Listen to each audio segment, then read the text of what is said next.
Non-lethal. You lose. Exploding compression bullets. No one likes to show off. Unless what they're showing off is dope as fuck. Fuck. That's true. How do you respectfully and fairly review a movie that you didn't like without making it sound like it's just for no one? Well, that's what I intend to prove here with a review of The Suicide Squad. There really isn't such a thing as a good or bad movie. It's just how individuals resonate or don't resonate with art. So that's really all a review can tell you is, did this person resonate with it? And if not, or if so, who else is this or isn't it for? Which is where the if-then statement review style comes from. Computer programmers already know the drill. People who've watched the other reviews know the drill. So let's just get into it. If you like James Gunn, you're probably okay. But if you only like his PG-13 work, this may be a bridge too far. It has full frontal nudity, it has gore, it has genocide, it has a lot of adult humor in it, it's got sexual moments. It's not necessarily something you turn on with the kids. I'd make the same statement about Watchmen or about the Rebel Moon movies or Army of the Dead. If they're rated R or they have sex or violence or something that might, be offensive, just be aware of that. It can be a little bit much sometimes. But if you're the type of person who likes Joss Whedon, Taika Waititi brand, quips a lot, sort of that irreverent tone where it almost feels like you're making fun of the genre, but it never quite goes fully into like a honest trailer style version of it, then this is probably something that'll click with you. The same way that if you liked the Jackass movies or any of the superhero movie, Meet the Spartans, scary movie type things, which were all also produced by Peter Safran, so it has some shared familial DNA here, then this is a good chance that this will be for you. But so that's the if then, right? If you like this, then yeah, probably will like it. If you don't like these things, maybe pump the brakes and think about it. So now comes the personal anecdote. Yeah, for me, 4 out of 10. Feels needlessly violent, feels needlessly juvenile. The characters don't really seem to reflect their comic or prior live action counterparts.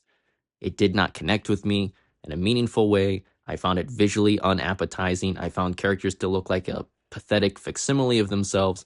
It just failed on pretty much every single front with me. And yet I have recommended it to people who I knew would enjoy it, and when they watched it, they did in fact enjoy that movie. And I'm happy for them, because there are elements that while it didn't work for me, I can see what it was trying to do, and I know people in my life who would enjoy that stuff. The movie's strongest points are the clunky and unoriginal and, in my opinion, poorly delivered message of found family and coming together, and despite negative circumstances, you can still form connection and be better for it. And yeah, it's cheesy. Yeah, they end up killing half the characters that I wanted to see go through that saga together.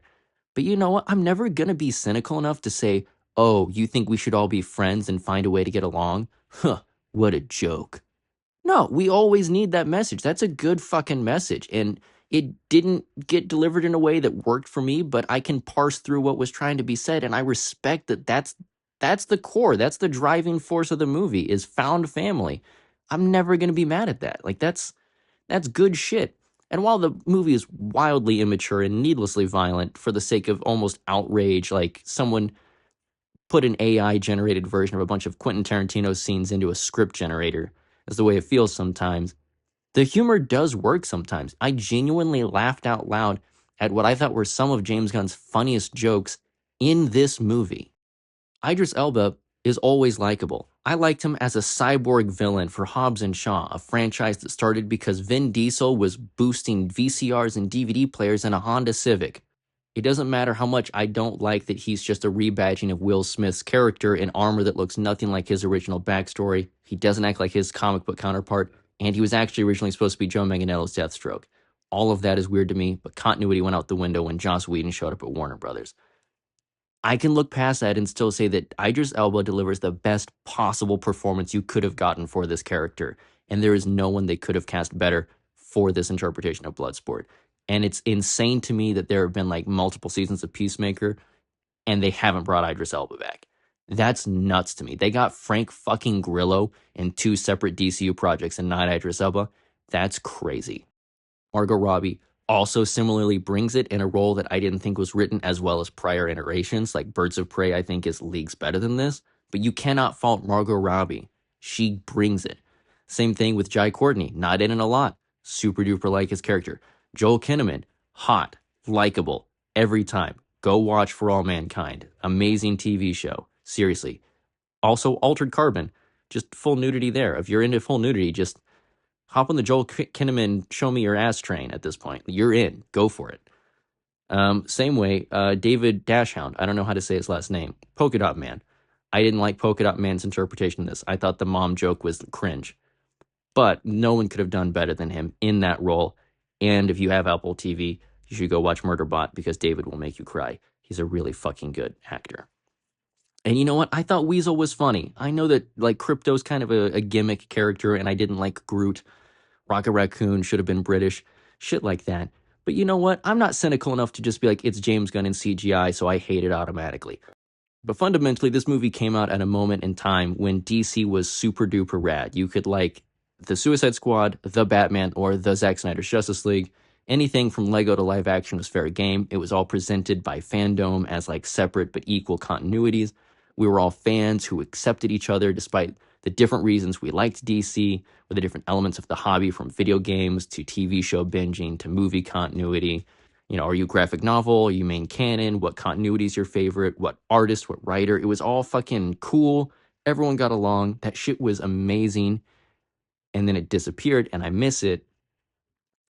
And like, yeah, this movie doesn't work for me, but I've suggested it to people, and I don't look down on anyone who likes this movie. Like, it's art. It's subjective. It's not a bad movie just because I had a bad time with it, or because it didn't feel like the characters that I expected to see on the screen in those costumes, in those character names, with the gimmicks, and it didn't feel like them to me, but it felt right for some people, and that's rad. So I don't know. I can't hate the movie. I can't hate fans of the movie. I've had shitty experiences with fans of the movie. The movie didn't hit for me, but it's DC, and I like DC, even if I didn't like this DC movie. You can absolutely say you had a bad time while respecting people who enjoyed it and want more of that version of DC. Because you could do DCEU, you could do DCU, not that there's much of a difference. It's the exact same producers and mostly the same cast. You could do The Batman, you could do more Burtonverse, you could do Smallville, Superman and Lois, Justice League Animated, Snyderverse, whatever. It's all DC, man. Like those things don't conflict with each other. You can do as many or as little as your financiers will allow you to do. So did this movie work for me? No. Will this movie work for other people? 100%, and I hope it does. That's great. If you like raunchy, sort of deconstructive, middle finger to the genre, counterculture, dick joke, violent, media, this movie is going to hit like crack, right? I wouldn't suggest this to my wife, but I also can't just like show her 300 because that freaks her out. So I'm not just saying this because it's a James Gunn project, but that's how you talk about art that didn't connect with you in a way that still tells someone else, hey, this might be for you, and that's valid. Because at the end of the day, whether it's the Suicide Squad or the Justice League that makes you driven to be a DC fan, it's all about community and accepting different people who have different ideologies and preferences. And that's like a core fundamental element, not just of Zack Snyder's interpretation, but every version of DC, including James Gunn's. And it's the part that I resonate the most with is that story. And so I'm never going to hate on someone who likes this movie just for liking it. It's a movie. It does not personally offend me that it exists. It does not offend me if they make direct sequels or indirect sequels, or if fans do hashtag campaigns for more of these character stories. Go for it. It's not a problem. It's not even relatively toxic. This is toxic. Just enjoying a movie? Not toxic. Totally fine. Do more of that. That's what makes a fan, is liking something, not reminding people that you hate other things.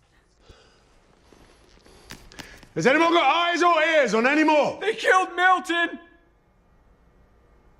Milton was still with us? Where did you think he was? I don't know. I thought he stayed back with the bus. What was Milton gonna do? He was helping us! Who's Milton? What? I don't remember any Miltons.